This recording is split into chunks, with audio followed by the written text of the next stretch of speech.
नमस्कार, आप सभी का स्वागत है। आज हम लोग पढ़ेंगे पाठ 18 नीति नवनीतम। नीति नवनीतम में हम देखेंगे पहला नीति, क्षणे तुष्टाः क्षणे रुष्टाः रुष्टाः तुष्टाः क्षणे क्षणे अव्यवस्थित चित्तानां प्रसादोऽपि भयंकरः। तो इस नीति वचन का अर्थ है क्षण में प्रसन्न, तुष्टाः मतलब प्रसन्न, क्षण मतलब कि पल भर में, रुष्टाः मतलब कि नाराज।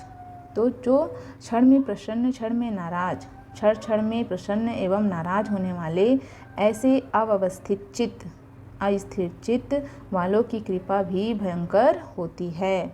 ऐसे लोगों से हमें दूर रहना चाहिए, क्योंकि जो एक मिनट में ही खुश हो जाते हैं, दूसरे मिनट में नाराज हो जाते हैं, उनकी चित्त का मतलब कि उनकी बुद्धि का, उनके मन का कुछ समझ में ही नहीं आता है कि वे कब खुश हो जाएंगे, कब नाराज हो जाएंगे।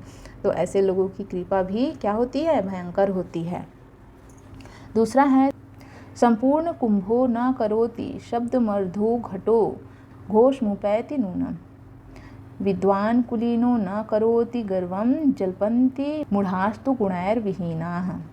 तो इस दूसरे श्लोक का अर्थ है पूरी तरह भरा हुआ घड़ा आवाज़ नहीं करता है। जो घड़ा पूरी तरह से भरा होता है, जब उसे आप सर में लेकर चलेंगे तो वह आवाज़ नहीं करता, जबकि जो आधा भरा हुआ घड़ा है वह छलकता है और आवाज़ करता है।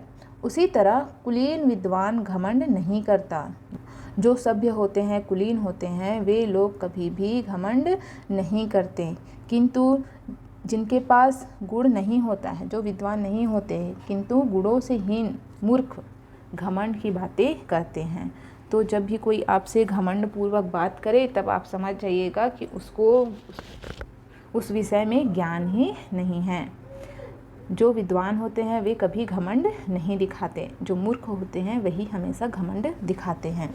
तीसरा है एषां न विद्या न तपो न दानम ज्ञानम न शीलम न गुणो न धर्मः ते मतर्यलोके भुवि भारभूताः मनुष्य रूपेण मृगाश्चरन्ति। तो यहाँ पे देखिए, एषां का अर्थ होता है जिनके पास, ते मतलब वे, मृत्युलोके मतलब मृत्युलोक में, मृग मतलब पशु, मृग मतलब हिरण, पशु, चरंती मतलब विचरण करते हैं। तो इस श्लोक का अर्थ है, इस नीति का अर्थ है जिस व्यक्ति के पास विद्या, तप, दान, ज्ञान, शील, गुण, धर्म आदि ना हो, वह मनुष्य इस धरती पर भार स्वरूप बनकर मनुष्य रूपी मृग के समान विचरण करते हैं। जिनके पास क्या क्या ना हो, विद्या, तप, दान, जो दान ना करते हो, जिनके पास विद्या ना हो, ज्ञान ना हो, शील ना हो, अच्छा व्यवहार ना करते हो, जिनके पास अच्छा गुण ना हो, धर्म ना हो, ऐसे मनुष्य इस धरती पर किसके समान है? एक पशु के समान है, मृग के समान है। मनुष्य के रूप में एक पशु मृग के समान है, जो इधर उधर विचरण करते हैं, घूमते हैं।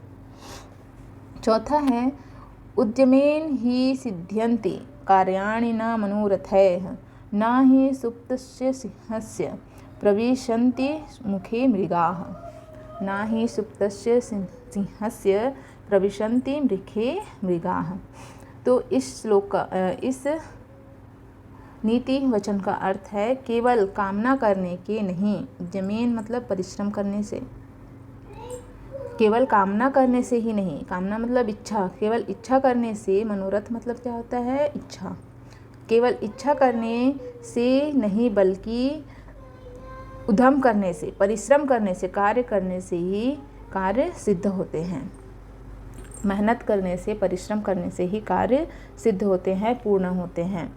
जैसे सोए हुए सिंह के मुख में मृग प्रवेश नहीं करता। अगर कोई शेर भूखा है, सोया हुआ है, तो हिरण खुद चलकर उसके पास नहीं आएगा, उसके लिए उसे शिकार करना पड़ेगा, मेहनत करना पड़ेगा, तभी वह अपना पेट भर सकता है।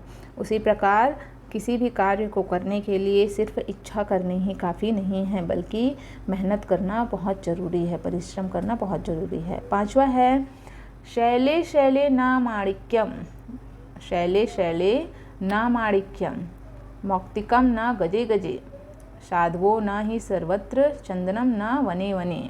इस श्लोक का अर्थ है हर पर्वत पर माणिक्य नहीं मिलता। पर्वत मतलब कि पहाड़ पर, हर पत्थर पर, शैल मतलब होता है पत्थर, पहाड़, तो हर पर्वत पर माणिक्य, माणिक्य क्या है, रत्न है, तो हर पर्वत पर रत्न नहीं मिलता, हर हाथी के मस्तक में मोती नहीं रहता, साधु सभी जगह नहीं मिलते। ऐसे स्थानों में साधु होते हैं जहाँ पे उन्हें शांति की अनुभूति होती है। चंदन हर वन में नहीं मिलता। ठीक है। छठवा है, यस्य नास्ति स्वयं प्रज्ञा शास्त्रं तस्य करोति किम, लोचनाभ्याम विहीनस्य दर्पणः किम करिष्यति। जिसके पास स्वयं का ज्ञान नहीं है, जो मूर्ख है, उसके लिए शास्त्र भी क्या कर सकता है। ठीक है। शास्त्र के बड़े बड़े किताब आप रख दीजिए, पुस्तक रख दीजिए, बड़े बड़े शास्त्र रख दीजिए, उनके लिए कोई काम के नहीं है जो मूर्ख हैं, उनके पास खुद का ज्ञान ही नहीं है। जैसे उदाहरण के लिए जो आँख के अंधे हैं, उनके सामने आप दर्पण रख देंगे, वह देख नहीं पाएगा। उसी प्रकार जो मूर्ख है, उसके पास कितनों भी ज्ञान की बातें हो, शास्त्र रखे हों, शास्त्र भी उनका कुछ नहीं कर सकता है।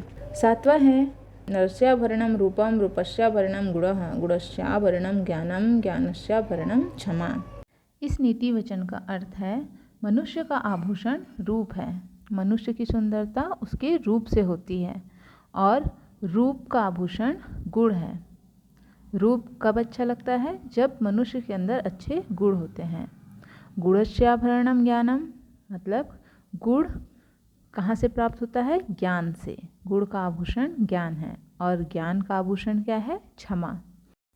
जो मनुष्य ज्ञानी होते हैं वे क्षमाशील भी होते हैं, उदार होते हैं, दूसरों को क्षमा करने वाले होते हैं। इस प्रकार नर का आभूषण रूप है, रूप का आभूषण गुण है, गुण का आभूषण ज्ञान, और ज्ञान का आभूषण क्षमा। तो बच्चों, यह था आज का हमारा पाठ नीति नवनीतम। उम्मीद है आपको यह वीडियो अच्छी लगी होगी।